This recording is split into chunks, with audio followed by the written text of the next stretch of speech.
اهلا، شلونكم؟ مشتاق لكم، صار لي هواي ساحب على القناه، بس عموما انا اسف راح انزل هذا الفيديو بدون مونتاج لان صراحه الوقت ضيق. فشنو مشكلتي ويا علي بن ابي طالب؟ اليوم كنت قاعد اسمع دعاء الصباح، وتعرف لما تسمع شيء يعني بشكل متكرر تبدي تمر عليك المعاني بطريقه سطحيه بدون ما تتمعن بيها، بدون ما تستوعبها. هذا ما يسمى طبعا بالانغماس بالاعتياد. وافضل من عبر عنه برايي هي ابيات للشاعر تميم البرغوثي. وهاي الابيات استخدمتها باخر انشاء لي في مرحله الثانويه، وهي تقول: تكرر الأمر حتى لم يعد خبرا، يرى ويسمع لكن ليس في البال، طول الحضور شبيه بالغياب، ومن تذكر الموت عدى عنه كالسالي. بأن طول حضور الشيء أشبه بغيابه، لذلك الإنسان لما يتذكر الموت رغم كون فكرة الموت فكرة مفجعة عدى عنه كالسالي، يعني أوكي فتشي ويمر. لأنه عقلنا يحاول بأنه يتجاهل الإشعارات المتكررة، مثل ما يتجاهل خشمك القابع أمام عينيك، يعني أنت ما تشوف خشمك من لما تركز وتشوفه. تمام؟ فلا تبغى خشمك كبير ترى. زين. ف... فهذا ما يسمى بالانغماس بالاعتياد، والانغماس بالاعتياد هو داء. يعني انتم ممكن سامعين بفكره الانغماس بالاعتياد بالنعم، بان الانسان يعتاد النعم، بس الانغماس بالاعتياد بكل شيء، بالمعاني، بالافكار الى اخره. يعني اكثر افكار احنا ما نستوعبها تقريبا هي الافكار اللي كنا نكتب عنها انشاء: الصداقه، الام، الوطن. خصوصا فكره الوطن. ليش؟ لانه كتبنا عنها هواي لدرجه صارت الافكار مبتذله، يعني هذا ما نكتبه نحسه مبتذل ومستهلك، وما نتعمق اصلا بالشيء اللي نسمعه ونقوله عن الوطن، فاهمين؟ فليش؟ لانه ابتذلت هذه الاشياء، تكلمنا عنها هواي لدرجه بان عقلنا بدا يتجاهلها وبدا يتجاهل انه يغوص بمعانيها. فلذلك مثلا على سبيل المثال تلاحظ بأنه بالقرآن الكريم رب العالمين يقسم والشمس والقمر، يقسم بالشمس والقمر، رغم كون هذه الأمور اعتيادية بالقياس إلى قدرته سبحانه وتعالى. ولكن وكأن رب العالمين يحاول يقول لنا بأنه أيها الإنسان لا تنغمس بالاعتياد، الشمس أمر عظيم ومبهر. تمام؟ عظيم ومبهر حتى وإن أشرقت كل يوم، حتى وإن شفتها تشرق كل يوم هي أمر عظيم ومبهر. انفجارات نووية وفتش، يعني أمر مبهر الشمس بالنهاية، بكل قوانينها وبكل الأشياء اللي موجودة بها. فوكأنه رب العالمين يقول لنا لا، أخذ لحظة واطلع من انغماسك بالاعتياد وفكر كفيلسوف أو كطفل منبهر، واستشعر انبهارك بهاي الأشياء العظيمة، استشعر انبهارك بالنعم، على مود تحس بها أكثر، على مود تحافظ على إنسانيتك أو تحافظ على الفيلسوف اللي جواك. فعموما نرجع لموضوعنا. كنت قاعد أسمع دعاء الصباح، ويعني أسوي شغل، وأكو جملة وقفت ببالي اللي هي: يا من دل على ذاته بذاته، وتنزه عن مجانسة مخلوقاته، وجل عن ملائمة كيفياته. هاي الجملة اللي من 4 كلمات، جل عن ملائمة كيفياته، يعني علقت في دماغي.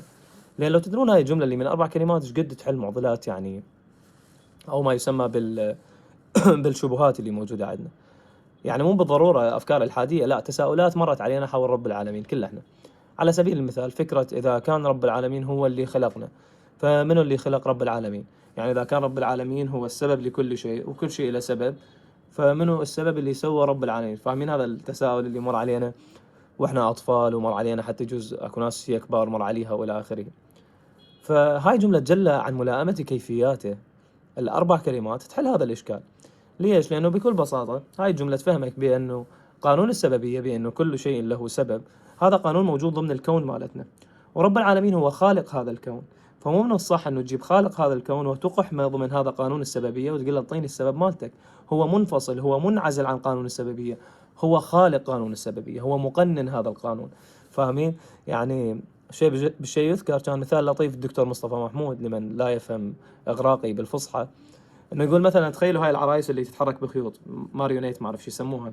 يقول تخيلوا بان هي تفكر فتقول انا ما دام اتحرك بخيوط، اذا اللي فوقها اكيد يحركونه بخيوط، رغم هذا اللي فوقها هو منعزل عن عالمها وقوانينها غير قوانينها، ولكن هي فكرت ضمن قوانينها فاقحمت اللي فوقها، فاللي فوقها يتحرك بخيوط واللي فوقها هم يتحرك بخيوط واللي فوقها، فاهمين؟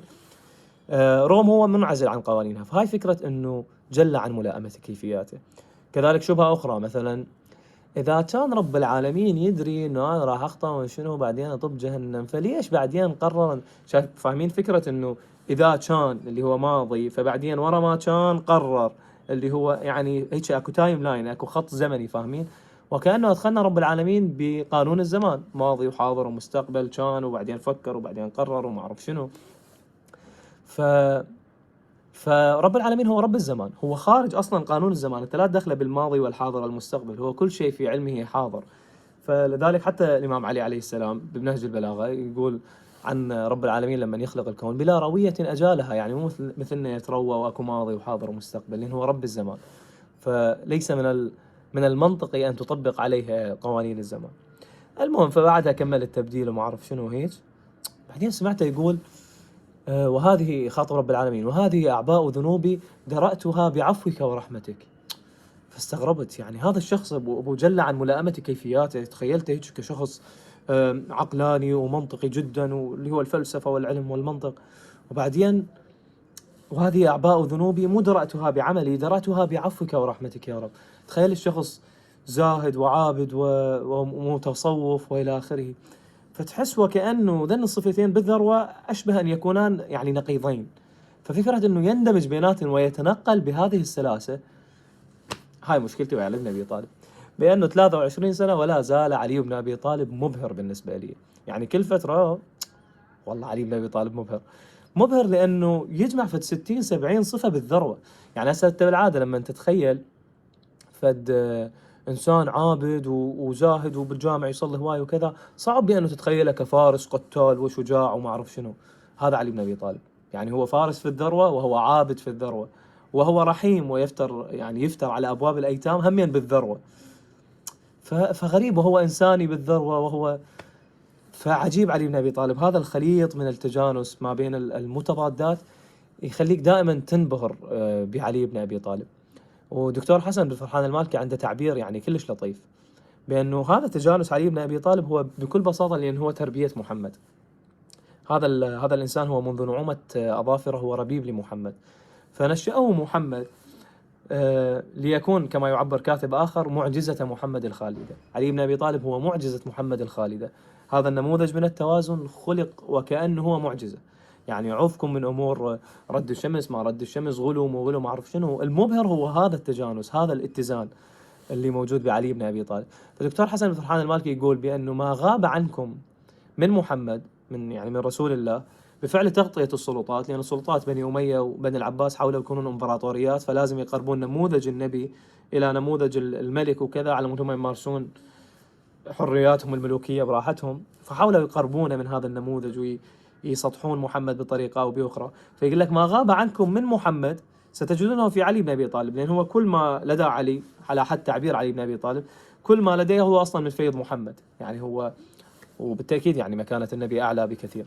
ولكن عموما محمد أخرج هذه المعجزة العجيبة جدا. فشوف الإمام علي مثلا نهج البلاغة من يعبر بتعبير عقلاني، فمن وصفه عن رب العالمين فمن وصفه فقد عده، ومن عده فقد حده، ومن حده فقد ثناه، ومن ثناه فقد جزأه، ومن جزأه فقد أبطل أزله، ومن قال فيما فقد ضمنه، ومن قال علامة فقد أخلى منه. كمية من العقلانية عجيبة.